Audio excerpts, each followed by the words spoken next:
हरम जानते हैं? नहीं जानते तो समझो भोग विलास की जगह, जहां राजा जाता है और अपने बच्चे पैदा करता है, जो भी कुछ करता हो। ठीक है, समझ सकते हैं आप लोग। प्रधानमंत्री बहुत कुछ है, लेकिन कोर्ट के आने पर प्रधानमंत्री शून्य हो जाएगा। ठीक है, वरना भारत अभी भी किसी ना किसी का गुलाम होता। ठीक है, और इसीलिए ज्यादातर देश लोकतंत्र वर्सेस राजतंत्र। अच्छा, लोकतंत्र क्या है और राजतंत्र क्या है और ये हम क्यों जाने? देखिएगा, अगर आप पढ़ रहे हैं किसी भी क्लास में, किसी की भी तैयारी कर रहे हैं, कोई बात नहीं, नहीं कर रहे हैं तब इसको जरूर जाने। क्यों?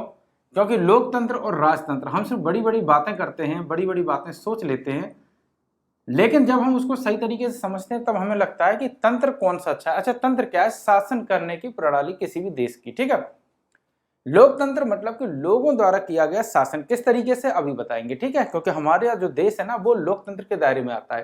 राजतंत्र, राजतंत्र आज से जब मतलब देश आजाद नहीं हुआ था तब राजतंत्र लागू था, लेकिन राजतंत्र लगातार चला क्यों नहीं? क्यों लोकतंत्र की आवश्यकता पड़ी? वैसे भी आजकल जितने भी देश हैं सब लोकतंत्र के दायरे में आ चुके हैं, और लोकतंत्र में मतलब आप ये जानकर हैरान हो जाएंगे कि अगर लोकतंत्र नहीं होता तो आज आपकी स्थिति कुत्ते से बदतर होती। जानेंगे इसी वीडियो में। बहुत ही इंटरेस्टिंग टॉपिक होगा और समझने के लिए होगा। ठीक है, बीच में एक लाइन खींच दी, यह है गुलाम भारत जब राजतंत्र था तब, यह है आजाद भारत जब लोकतंत्र है। लेकिन गुलाम भारत से पहले भी राजतंत्र था। इसका मतलब तब गुलाम नहीं था, लेकिन फिर भी वो किसी ना किसी का गुलाम था। ठीक है, इसे हम लेकिन पूरे सही तरीके से समझेंगे। अगर आप किसी जाति से, धर्म से बिलोंग करते हैं तो आप मेरी बात को नहीं समझेंगे, विशेष तौर पे अगर आपका लगाव है तो। लेकिन अगर आप दिमाग मतलब जरा सा भी आपको क्रिएटर ने यानी कि बनाने वाले ने ये दिया है, सबको दिया है, बस उपयोग नहीं करते हैं, करना चाहिए, क्योंकि ये हमारे माँ बाप से भी बड़ा है। क्योंकि जिसने बनाया है ना, उसने यही हमको चीज़ दी है, तब हम जाने कि हमारी माँ है, हमारे पिताजी हैं, ये दुनिया किस तरीके से चल रही है और यही हमें चला रहा है। ठीक है, तो इसीलिए इसका उपयोग करिएगा, रात में सोचिएगा। ठीक है, जब भी कोई भी मेरी वीडियो देखेगा तो ये समझ लेना कि वो दिन के लिए है ही नहीं, क्योंकि आप दिन में अपने दोस्तों से बैठेंगे, गप लड़ाएंगे और फिर वही दुनिया में खो जाएंगे। तो चीज़ों को समझना बहुत जरूरी है। ठीक है, तो इसीलिए आप किसी भी धर्म, किसी भी जाति से बिलोंग करते हो, ये चीज़ जरूर समझ लें। लोकतंत्र वर्सेस राजतंत्र। तो लोकतंत्र क्या है? लोगों द्वारा, लोक मतलब लोगों, ठीक है, ये हो गया लोक मतलब लोगों द्वारा चलाया गया शासन। ठीक है, सॉरी, ओके। और राजतंत्र, राजा द्वारा चलाया गया शासन। ठीक है, राज प्लस तंत्र, तंत्र मतलब शासन, राजा द्वारा चलाया गया शासन और लोगों द्वारा चलाया गया शासन। क्या हमारे भारत में लोकतंत्र है? बिल्कुल है। क्यों?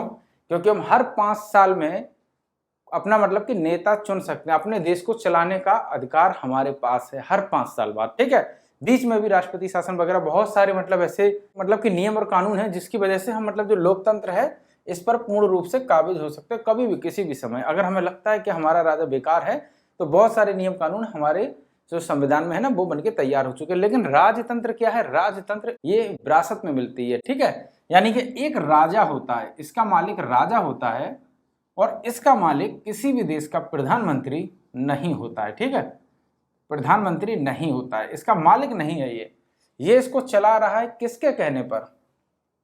इनके कहने पर, लोगों के कहने पर, यानी कि जनता द्वारा किया गया शासन है। प्रधानमंत्री कोई भी बन सकता है, कितनी भी उसकी मतलब उसके पास कोई डिग्री ना हो, वो कुछ भी कैसा भी हो, उसके पास बिना डिग्री का हो, फिर भी वो प्रधानमंत्री बनने की योग्यता रखता है। क्यों रखता है? इसके पीछे कभी मतलब विशेष डिटेल वीडियो बनाएंगे। ठीक है, तो प्रधानमंत्री पूर्ण रूप से ये मतलब कि बिना पढ़ा लिखा भी हो तब भी बन सकता है, लेकिन राजतंत्र में ये भी अनपढ़ व्यक्ति बन सकता है। ठीक है, तो यहां तक तो कोई दिक्कत नहीं कि दोनों के लिए योग्यता कोई मायने नहीं रखती है, बस देश चलाने की कैपेसिटी हो, क्षमता हो लोगों को रिझाने की। ठीक है, और लोगों को तभी रिझाया जा सकता है जब उनका कुछ भला होगा। तो कुल मिला के लोकतंत्र में लोगों के भले के लिए प्रधानमंत्री काम करता है, राजतंत्र में राजा अपने भले के लिए बहुत कुछ कर सकता है और करता है। ठीक है, अब राजतंत्र और लोकतंत्र हो गया। इसमें मैंने समझा कि लोगों द्वारा किया गया शासन, यानी कि हर 5 साल में हम अपनी मर्जी से वोट दे सकते हैं और 5 साल में अपना नेता चुन सकते हैं। और यहाँ पर सिर्फ प्रधानमंत्री कुछ नहीं होता, सांसद हम लोग चुनते हैं। ठीक है, उसके बाद हम लोग अपने राज्य में के लिए विधायक चुनते हैं। ठीक है, फिर छोटे छोटे और भी कई जो नेतागण होते हैं, जैसे विधायक, और भी ऐसे कई लोग होते हैं जिन्हें हम चुनते हैं, जैसे कि सांसद हो गया, विधायक हो गया। ठीक है, फिर आपके ऐसे बहुत सारे जैसे कि प्रधानी वगैरह हो गए, ये सारे लोग हम ही चुनते हैं। ठीक है, 5 साल के लिए। इसको हम नहीं चुन सकते हैं तो ये हमारे ऊपर कुछ भी कर सकता है, कोई भी कानून पारित कर सकता है, क्योंकि हम तो इसे चुनते नहीं, तो इसे हमारा डर नहीं है। ये निडर है, लेकिन बहुत बड़ा डरपोक भी है, ठीक है। ये निडर है, ये समझो तुम कि ये हमें मार सकता है, हमारी लड़कियां, बहनें, बेटियां छीन सकता है। अच्छा है तो नहीं छीन सकता है, लेकिन ऐसा बहुत कम होता है कि अगर किसी को अब राजा बना दे, मुझे भी बना दें, तो मेरे पास जो पावर होंगे उसका मैं दुरुपयोग कभी भी कर सकता हूं, क्योंकि मेरे पास भी माइंड ही है।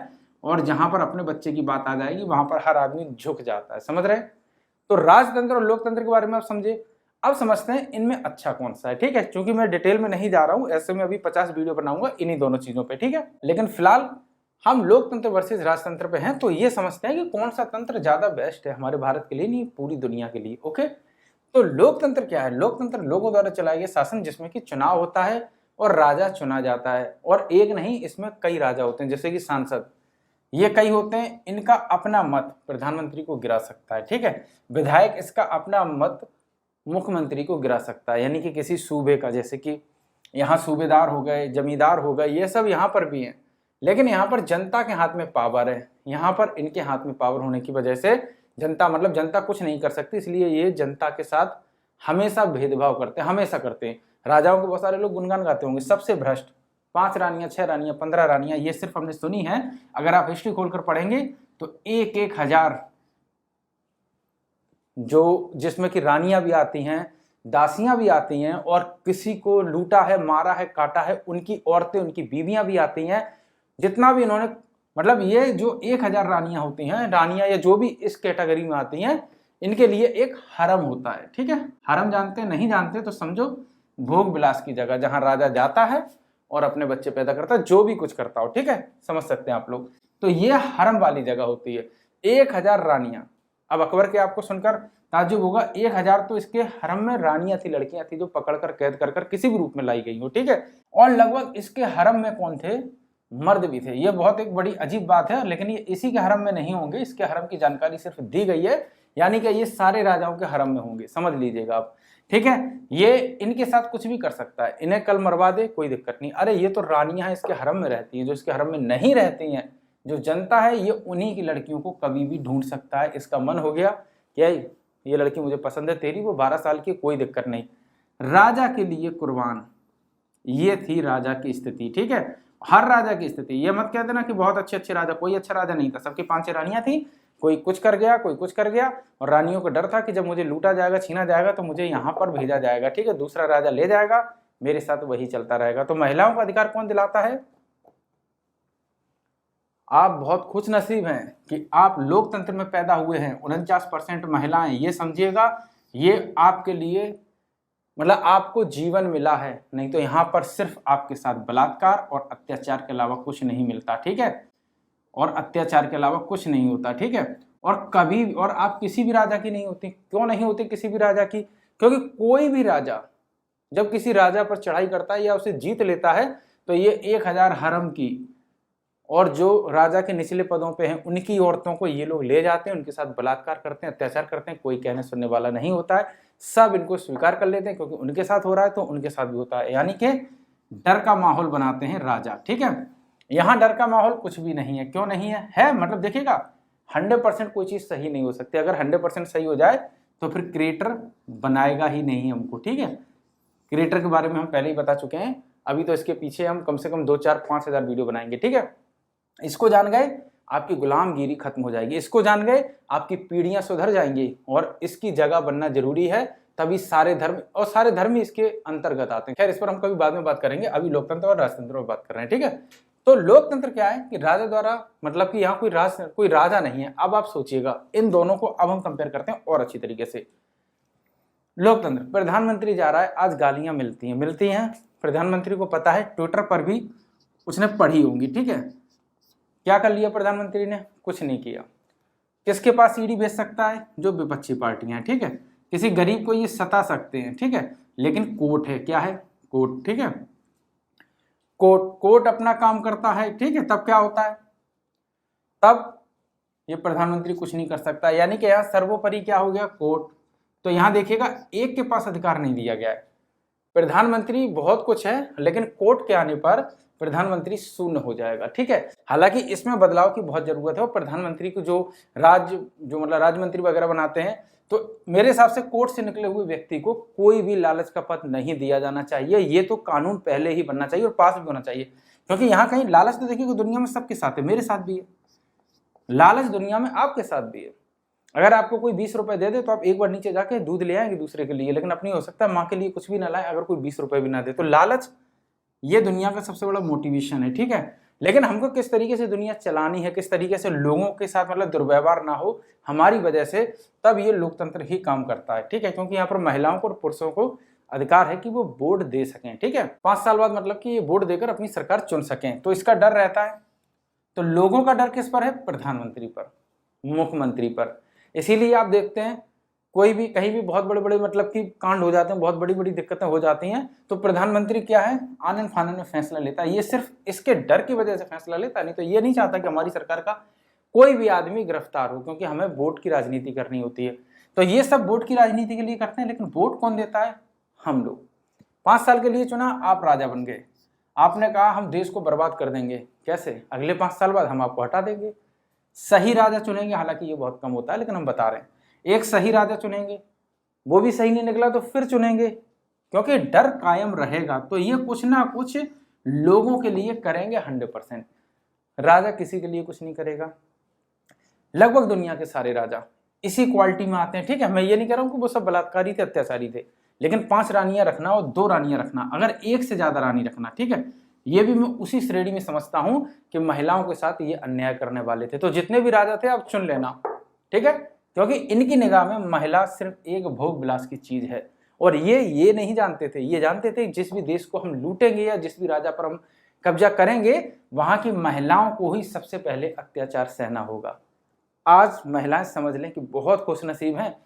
अब लोकतंत्र और राजतंत्र का सबसे बड़ा जो नुकसान है वो समझिएगा, ये ना होना हमारे लिए बहुत मतलब कि ये समझो कि अभी हम स्वर्ग में रह रहे हैं।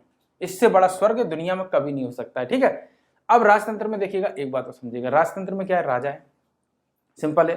अब राजा ने क्या कहा कि हमें टैक्स लगाना है। क्या लगाना है? टैक्स लगा दो, गरीब जनता को मार दो।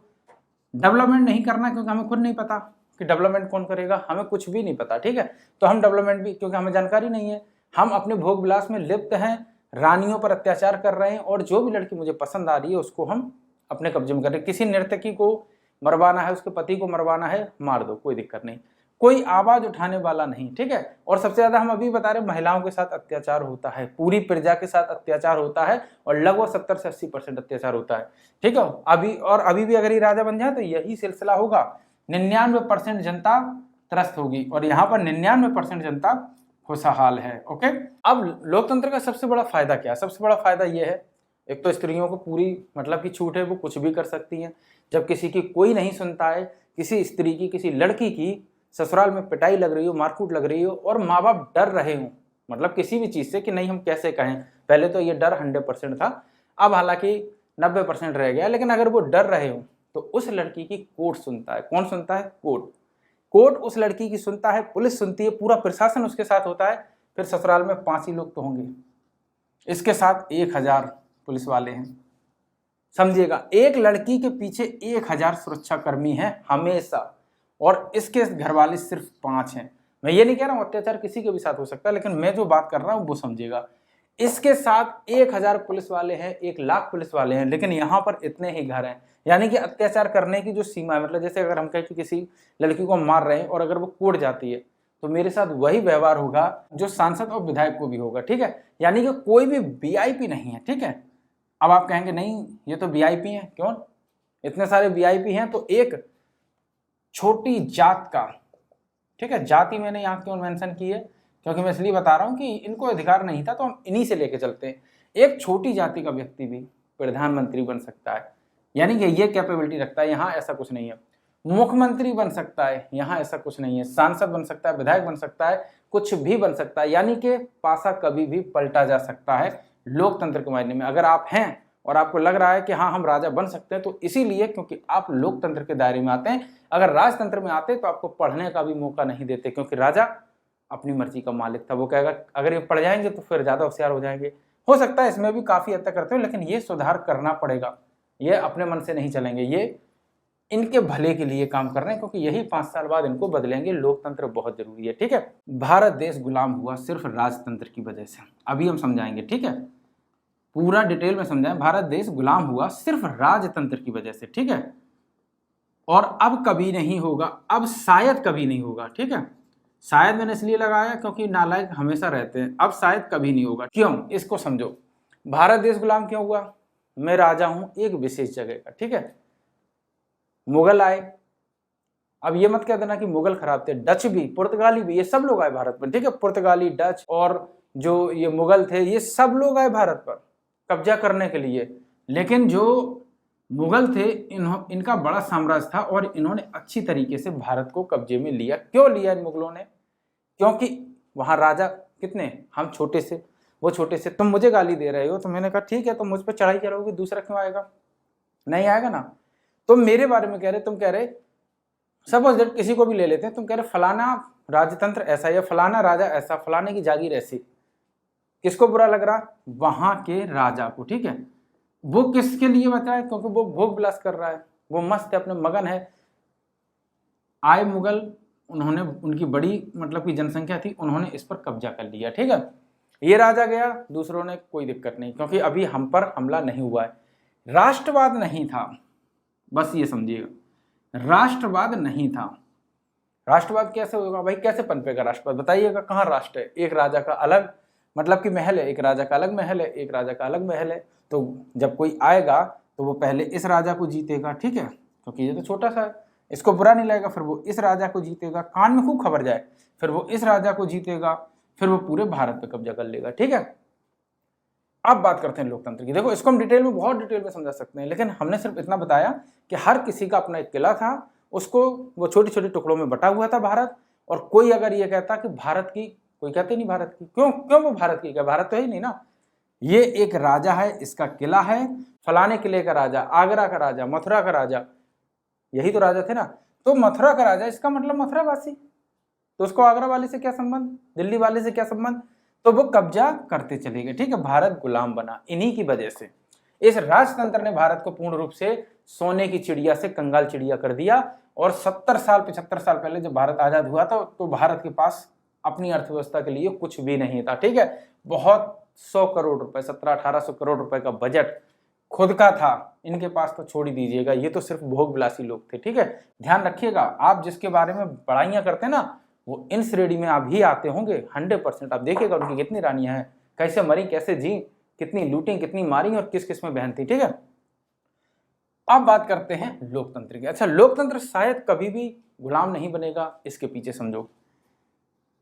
पाकिस्तान, चलिएगा हम इसी को मान, पाकिस्तान तो बहुत बड़ा हो गया, मतलब बहुत छोटी सी जगह हो गई, ठीक है, इससे हम क्या युद्ध करेंगे। चाइना समझ लीजिएगा,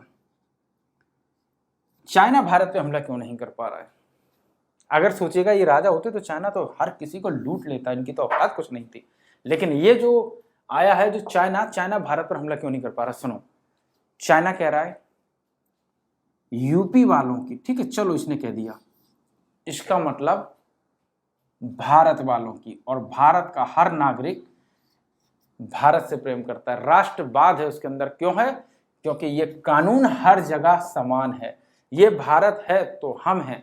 और इसीलिए कोई अगर कहीं पर भी किसी को भी गाली देता है किसी दूसरे देश का भारत पे, तो सीधा हम लोग हमला समझते हैं कि हमारे ऊपर हुआ है। भले ही उसने हमारे प्रधानमंत्री को दी हो गाली, मुख्यमंत्री को दी हो, सीएम पीएम किसी को भी दी गई हो, डायरेक्ट वो हम दिल पे ले लेते हैं, क्योंकि वो बात हमारे भारत की है, ठीक है। तो इसीलिए भारत कभी गुलाम नहीं बनेगा, क्योंकि भारत की जनसंख्या, भारत का कोई भी देश है, अगर वो लोकतांत्रिक देश है तो उसे गुलाम बनाना बहुत मुश्किल होगा, क्योंकि वहां पर लोगों द्वारा तंत्र काम करता है और प्रधानमंत्री ये जिम्मेदारी समझता है, इसके पास पुलिस प्रशासन होती है, पैसा होता है, रुपए होता है, सब कुछ होता है, और ये अपने भारत को बचाने में जो मतलब जो भी कुछ हो सकता है वो लगा देता है, पूरी जी जान लगा देता है, क्योंकि भारत का हर व्यक्ति भारतवासी है। इसीलिए जब भी किसी कोने में कोई बात होती है तो भारत के हर व्यक्ति को बुरी लगती है, फिर वो चाहे किसी के बारे में क्यों ना कही गई हो, लेकिन अगर वो भारत का है, फिर वो भारत की नदी के बारे में क्यों ना कहे। कोई कहे गंगा बहुत बेकार नदी है या गंगा बेकार नदी है, गंगा की कोई भी गाली भी दे दे तो भी हर भारतवासी को बुरा लगेगा, जबकि गंगा हो सकता है उसके शहर से कभी जाती भी ना हो सकता है वो कभी गंगा के दर्शन भी ना कर पाए, लेकिन भारत को बुरा लगेगा। भारत का मतलब हमको बुरा लगेगा, इसका मतलब भारत हम हैं। ओके, समझ गए कि भारत हम अपने आप को समझते हैं। राजा कभी भी अपने आप को भारत नहीं समझा, ध्यान रखिएगा। भारत बोले तो इंडिया, जो इस नाम से भी आप, जो भी आपको सुटेबल लगे, जो भी आप कहना चाहें, ठीक है। तो ये इसमें और इसमें अंतर है, यानी कि अब कभी भी भारत गुलाम नहीं होगा। हो सकता है छुटपुट हिस्सा चला जाए, लेकिन पूरा भारत जोर लगाएगा कि वो छुटपुट हिस्सा भी ना जाए किसी और देश में। इसीलिए विपक्ष बहुत जरूरी होता है। जिस देश में कोई विपक्ष नहीं होता, याद रखना, जिस देश का कोई विपक्ष पार्टी नहीं है, विपक्ष में नहीं है, वो देश बर्बाद हो जाता है। याद रखिएगा, विपक्ष देश को चलाता है। कभी भी प्रधानमंत्री देश को नहीं चला सकते हैं, क्योंकि ये कोई भी हो, मैं प्रेजेंट टाइम की प्रधानमंत्री की बात नहीं कर रहा हूं, दुनिया के सारे प्रधानमंत्री मिलकर भी कुछ नहीं चला सकते जब तक विपक्ष काम नहीं करता। विपक्ष क्या करता है? आपका सिलेंडर का रेट नहीं बढ़ने देता है। विपक्ष को रखिएगा, याद रखना, अभी बहुत कुछ बताने को है, ठीक है। विपक्ष कभी भी सिलेंडर का रेट नहीं बढ़ने देता। सोचिएगा उस समय की बात जब कांग्रेस की सरकार थी, एक बार आज रात में सोचना लेट कर, ठीक है। ये मत कहना कि मैं बीजेपी के बारे में कह रहा हूं, मैं एक बात बता रहा हूं कि तब विपक्ष नहीं था, और जब कांग्रेस सरकार थी तब विपक्ष बहुत मजबूत था, ठीक है, ध्यान रखिएगा। तो सिर्फ किराया बढ़ता था, कितना? 50 पैसे, सिर्फ 50 पैसे किराया बढ़ता था, और सरकार, जो रेल मंत्री होता था, वो इस्तीफा दे देता था। रेल मंत्री क्या करता था? उसे इस्तीफा देना पड़ता था, यानी कि किराया नहीं बढ़ रहा था, जनता की बल्ले बल्ले, ठीक है। अब ये मत कहना कि जनता की बल्ले बल्ले यानी कि किराया बढ़ाना जरूरी था जरूरी, लेकिन किराए का उपयोग क्या किया, ये जनता को समझा नहीं पा रहे थे। किराया अभी भी बढ़ा है, लेकिन क्या हो रहा है, आप सभी को पता है क्या हो रहा है। जो किराए हैं उसमें वृद्धि बहुत ज्यादा हो गई, ठीक है। ट्रेनें बढ़ गई हैं थोड़ी सी, ठीक है, ट्रेनों का विकास हुआ, लेकिन आम जनता का कोई भला नहीं हो पाया, ठीक है। तो यहाँ पर किराया बढ़ गया, ठीक है। तो किराया या कोई भी चीज, सिलेंडर के रेट क्यों बढ़े? क्योंकि सरकार विपक्ष में, मतलब जो विपक्ष पार्टी है वो बेहतरीन नहीं, विपक्ष बहुत बेकार विपक्ष है। अगर विपक्ष अच्छा होता तो न सिलेंडर के रेट बढ़ते, कुछ भी नहीं होता, एक मतलब देश सही दिशा में जाता। इसीलिए विपक्षी, मतलब ये मत सोचिएगा कि कांग्रेस, जब कांग्रेस आए तो बीजेपी को विपक्ष, या बीजेपी जो भी विपक्ष में बैठे उसको मजबूत होना चाहिए, और जब बीजेपी आए तो कांग्रेस या जो भी विपक्ष में बैठा हो तो उसको मजबूत होना चाहिए। कोई भी पार्टी आए, ए टू जेड, विपक्ष हमेशा मजबूत हो। अगर विपक्ष को आपने बहुत कम वोट दिए तो किसी के भी साथ अन्याय हो सकता है, ध्यान रखिएगा, किसी के भी साथ। और ये सोचकर जो खुश हो रहे हैं कि मेरे साथ नहीं होगा, तो एटलीस्ट आपके साथ भी होगा, 100% होगा, कभी ना कभी होगा। हो सकता है स्वर्णिम युग, हो सकता है 5 साल ना हो, अगले 5 साल बाद इसको आपका खामियाजा भुगतना पड़ेगा, अगर ये आपके चाचा ताऊ बुआ फूफा नाना नानी नहीं लगते हैं तो। सिंपल सा समझ लो, अगर लगते हैं तो फिर आपका भला हो ही जाएगा, वो तो बात ही छोड़ो। तो दूसरा क्या है कि इस पर कब्जा कभी भी हो सकता है, इस पर कभी भी नहीं होगा। तीसरी जो सबसे खास बात जो मैं कहना चाह रहा हूं, अगर राजतंत्र होता तो एक राजा होता, वो कोई ट्रेन बनती, सिर्फ वो 5 ट्रेनें बनवाता। याद रखना, सिर्फ वो 5 ट्रेनें बनवाता।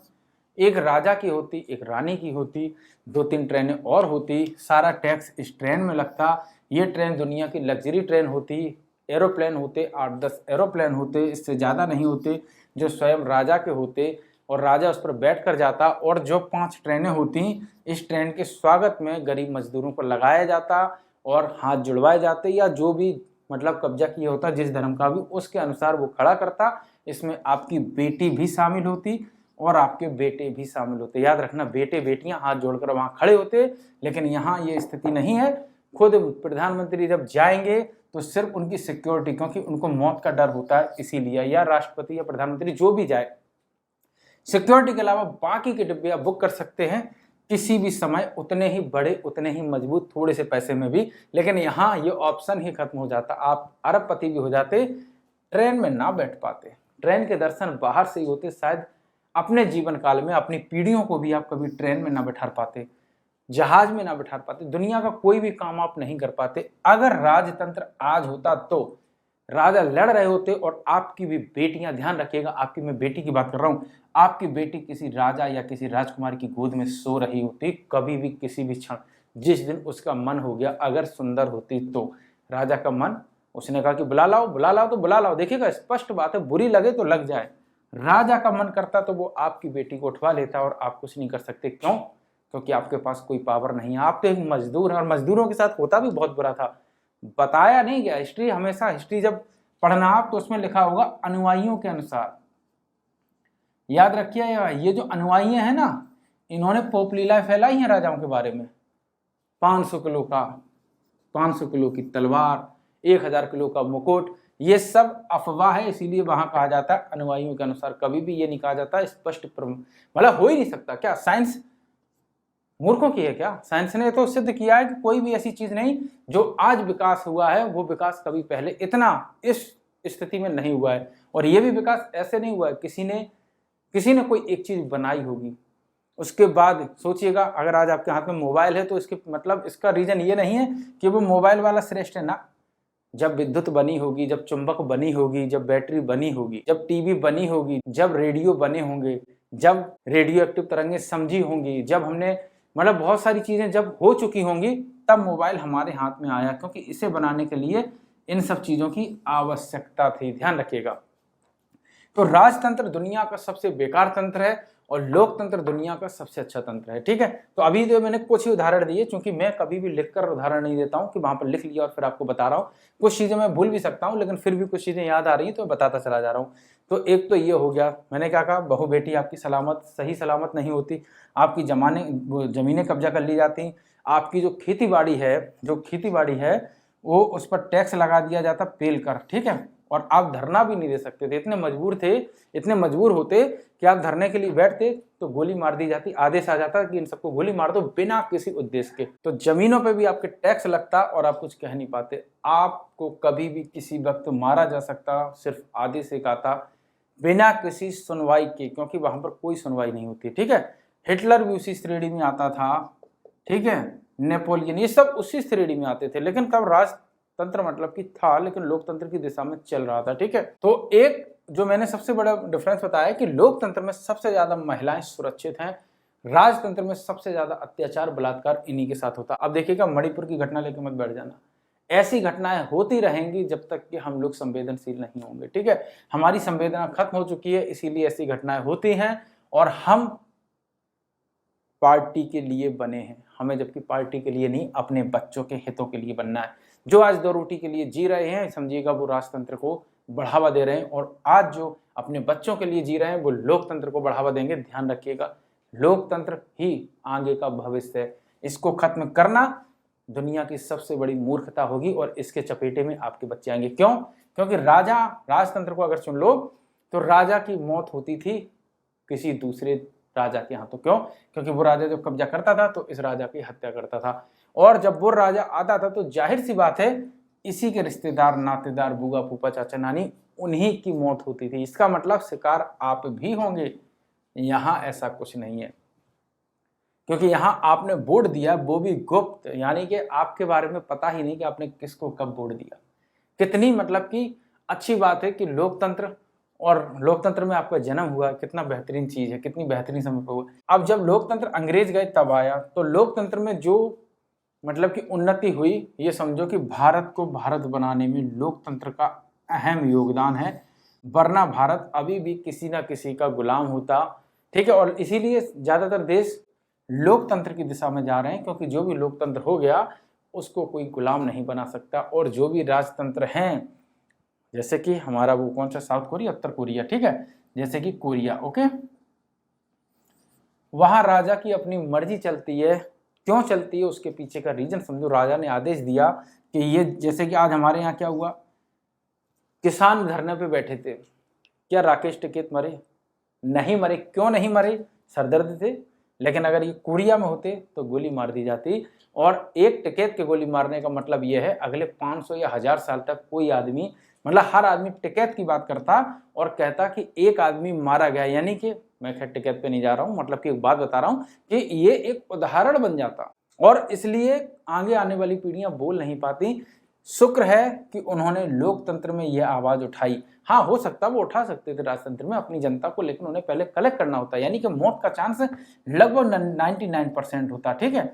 लेकिन यहाँ पर 99% मौत का चांस है ही नहीं, किसी को भी नहीं है। इसीलिए जो इनके विपक्ष, मतलब जो विपक्षी पार्टियां हैं, वो लोग इनके खिलाफ बोल लेती हैं। वो इसी वजह से बोल लेती हैं क्योंकि यहाँ पर लोकतंत्र है, राजतंत्र में कभी कोई बोल नहीं पाया, विकास जीरो था, सिर्फ घोड़े पे चलते थे। बहुत लोग कहते थे कि पुराने कह गए, जो कहते थे वो मूर्ख लोग हैं कि पुराने कह गए। और याद रखना, अगर आप भी पुरानों पर विश्वास करते तो आप उतने ही बड़े मूर्ख हैं, क्योंकि पुरानों ने कुछ भी नहीं किया, सिर्फ थोड़ा सा विज्ञान, जो वैज्ञानिक थे उन्होंने इस दुनिया को यहाँ लाया। और कई लोग कहते हैं कि पहले के जमाने आ जाए। अरे अगर पहले के जमाने आ गए तो तुम्हारी स्थिति और जानवर की स्थिति में कोई अंतर नहीं है, ठीक है, नहीं होता, ध्यान रखिएगा। क्यों नहीं है, सुनो। लाइट ने, आज आप विद्युत में पढ़ लेते हैं, लाइट है, रोशनी जल रही है, बच्चे पढ़ रहे हैं, लिख रहे हैं, आज हम जहाज पे घूम रहे हैं, वरना क्या एक ही गांव में रहते मर जाते। ओके, एक, अब कई लोग कहेंगे कि एक गांव कितना अच्छा, अरे उस समय सोचो कुछ नहीं था, जुआ हेरती थी औरतें, जुआ के वजह से टाइम काटती थी, गर्मी में सड़ती थी, खाना बनाती थी, चूल्हे पे बनाती थी, आंखें उनकी धधकती थी, मतलब इतना विकास हुआ। अच्छा, अगर पहले का अच्छा होता तो आज आदमी क्यों सिलेंडर ले रहा है, चूल्हा ना ले ले, चूल्हे में इतना अच्छा खाना बनता तो आदमी 200 साल नहीं जीता। समझो 10 बच्चों में 6 मर जाते थे, आज 2 पैदा होते हैं और शायद एक भी नहीं मरता है। सोचिएगा क्या स्थिति थी उस समय की। लेकिन नहीं, पुराने पर हम विश्वास करते हैं। देखिएगा, जो क्रिएटर है, अगर इसको आपने पढ़ लिया, मैं हमेशा कह रहा हूं, जब आप क्रिएटर को पढ़ लेंगे तो आप समझ जाएंगे कि इसका रूल कहता है, इसका नियम क्रिएटर का, कि हमेशा हमें नई दिशा में जाना चाहिए। पिता का विरोध और नई पीढ़ी का समर्थन हमेशा करना चाहिए, अगर पिता विरोध लायक है तो, क्योंकि यही दुनिया में, मतलब ये क्रिएटर का नियम है। और क्रिएटर हमारा आपका पापा, मम्मी, चाचा, बुआ, फूफा सब है, क्योंकि इसने ये नियम बनाया है। और ये जब मैं क्रिएटर के बारे में बताता चल रहा हूँ या बताता जा रहा हूँ, और इसको जब आप जानते जाएंगे तो आप समझ जाएंगे कि ये कितना महान है, और इसकी शक्तियाँ, इसके बारे में जानना हमारे लिए एक प्रकार से ब्रह्मांड या यूनिवर्स जो भी आप कहें उसके बारे में जानने के बराबर होगा। क्योंकि हमें बनाने वाला, हमारा निर्माता और खुद हमारे अंदर सिर्फ क्रिएटर है, और क्रिएटर के अंदर हम हैं, ठीक है। लेकिन इसको जानना जरूरी है। उस दिन आप अपने बच्चे से कहेंगे, बेटा दुनिया का कोई भी व्यक्ति जो कर सकता है वो तुम कर सकते हो, क्योंकि तुम्हारे 2 हाथ, 2 पैर और ये शरीर है। ये सिर्फ क्रिएटर को जानकर होगा, क्रिएटर के नियम को जानकर। और दुनिया का विज्ञान क्रिएटर को ही जान रहा है, क्योंकि क्रिएटर एक महान है और इसकी जगह एक दिन बनेगी, एक दिन दुनिया इसके ही दरबार में जाएगी। याद रखना, इसके दरबार में, और दुनिया के सारे धर्म इसके दरबार में जाएंगे। क्यों जाएंगे? क्योंकि क्रिएटर की कोई बात नहीं कर रहा, और क्रिएटर को दुनिया का कुत्ता, बिल्ली, हाथी, घोड़ा सब जानता है। क्रिएटर मूर्ख भी है और बलवान भी है, लेकिन नियम का पक्का है, इसके नियम खुद क्रिएटर भी नहीं बदल सकता। खैर, इसके बारे में हम कभी और बात करेंगे।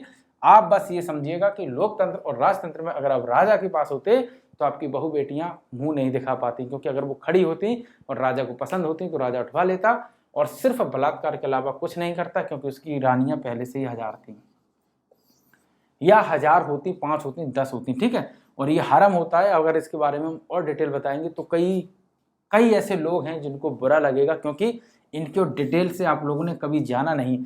कई जातियां ऐसी हैं जो बुरा मान जाएंगी, क्योंकि राजा के जो 1000 रानी होती थी, सिर्फ राजकुमार एक होता था। बाकी के डिटेल बताने की जरूरत नहीं है, वरना भारत बहुत सारे लोग अपने आप में बुरा मान जाएंगे, ठीक है। तो इतना हम डिटेल में नहीं जा रहे। तो मेरा कहने का मतलब यह है कि राजतंत्र में आपका जीवन नर्क था और नर्क रहेगा अगर राजतंत्र आ गया, और लोकतंत्र में आपका जीवन स्वर्ग है, स्वर्ग था और स्वर्ग रहेगा, क्योंकि यहाँ पर डायरेक्ट और इनडायरेक्ट ताकत हमारे पास है। हम किसी को मंत्री बना सकते हैं तो हटा सकते हैं, लेकिन उस दिन हमारे पास राजा बनने का पूरा अधिकार है। हर 5 साल बाद हम राजा बन सकते हैं, और किसी की मौत होती है, हत्या होती है, तो पूरी कम्युनिटी इस राजा से ये पूछती है कि ऐसा क्यों हुआ। लेकिन यहाँ ऐसा कुछ नहीं होता, मार दिया तो मार दिया, निपट गया तो निपट गया। आपकी बूढ़ी माँ अगर ये कहे कि नहीं मैं उससे शादी करूंगा, आपकी औकात नहीं थी जो आप बंद कर देते। और यही राजाओं ने कुकर्म किए हैं, ध्यान रखिएगा।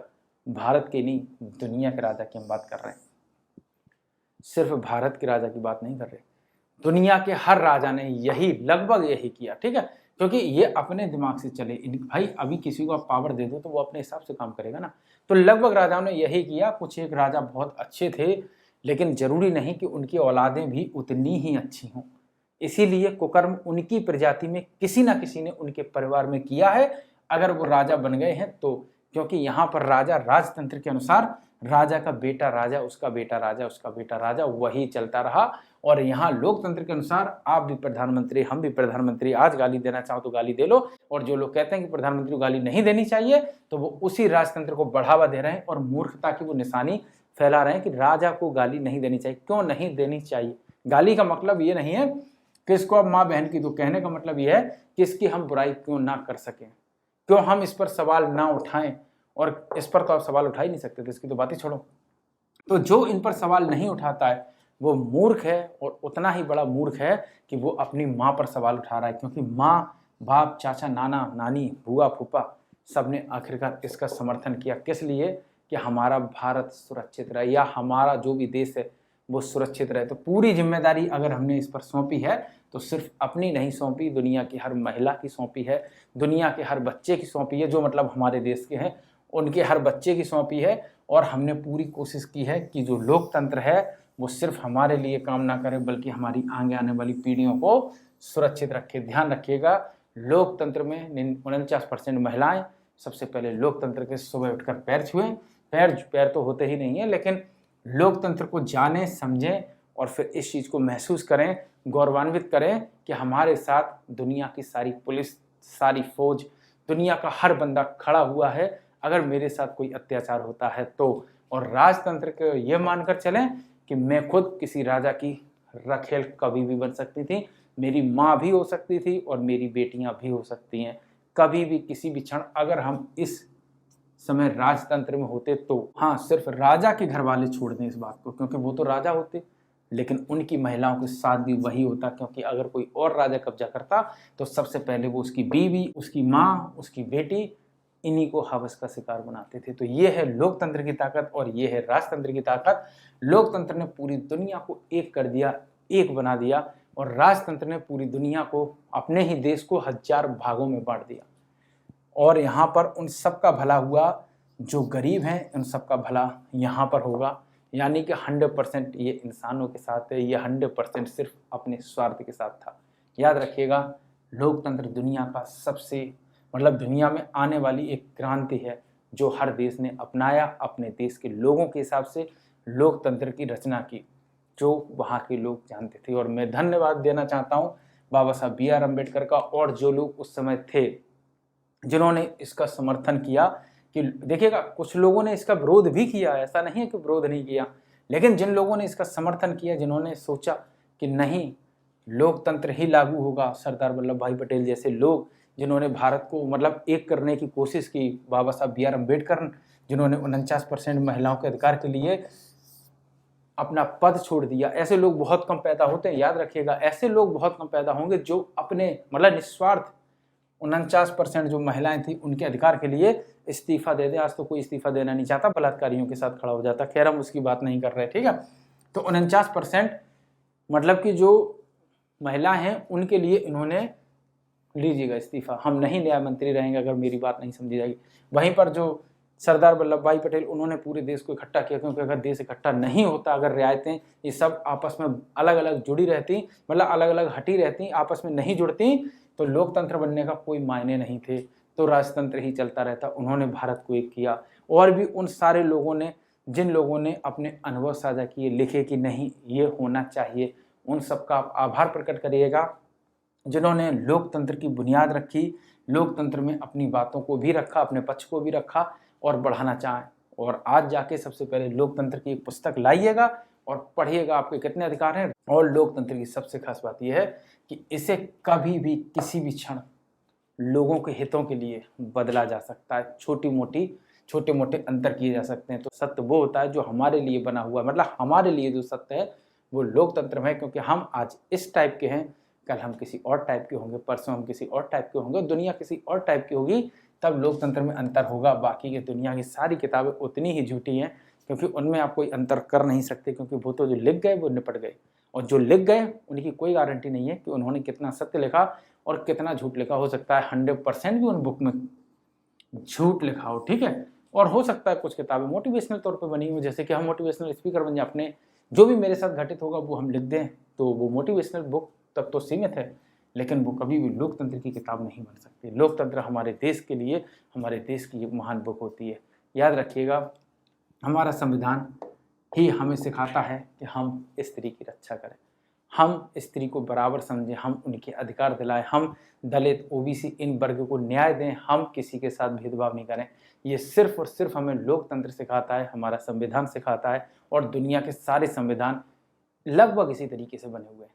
तो आशा करता हूं कि लोकतंत्र और राजतंत्र के बारे में आप समझे होंगे, बहुत कुछ जाने होंगे। मेरा भाषण थोड़ा बड़ा हो गया होगा शायद, लेकिन आपको मैं कोशिश करूंगा कि डिटेल में हर एक चीज़ को समझाया जाए। हाँ, मैं किसी धर्म को नहीं मानता हूँ, इसीलिए मुझे हिंदू मुस्लिम में कभी मत बांटना, सिख ईसाई में नहीं बांटना, और ना ही मेरी कोई जात है, ऐसा मेरा मानना है, क्योंकि मैं दुनिया का हर वो काम कर सकता हूँ जो दुनिया में हर व्यक्ति कर सकता है। बस मेरा काम है दुनिया को क्रिएटर से मिलाना, जिसने हमें बनाया है उसके बारे में बताना, उसी के साथ साथ उन सब चीज़ों के बारे में बताना जिनके बारे में आज तक आपकी सोच उल्टी रही होगी।